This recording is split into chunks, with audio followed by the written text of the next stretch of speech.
আজকে আমি বরিশাল বোর্ডের ফিজিক্স সেকেন্ড পেপারের সলভটা দেখাবো। এখানে 1 নম্বরে ঘ নাম্বার, 2 নম্বরে গ নাম্বার, 3 নম্বরে ঘ নাম্বার, তারপর আসতেছে 4 নম্বরে ঘ নাম্বার,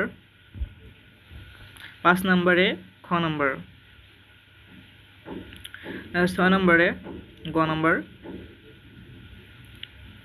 এরপরে 7 নম্বরে খ নাম্বার, 8 নম্বরেও খ নাম্বার, 9 নম্বরে গ নাম্বার, 10 নম্বরে খ নাম্বার, 11 নম্বরে ক নাম্বার, 12 নম্বরে গ নাম্বার, 13 নম্বরে খ নাম্বার, 14 নম্বরে ক নাম্বার,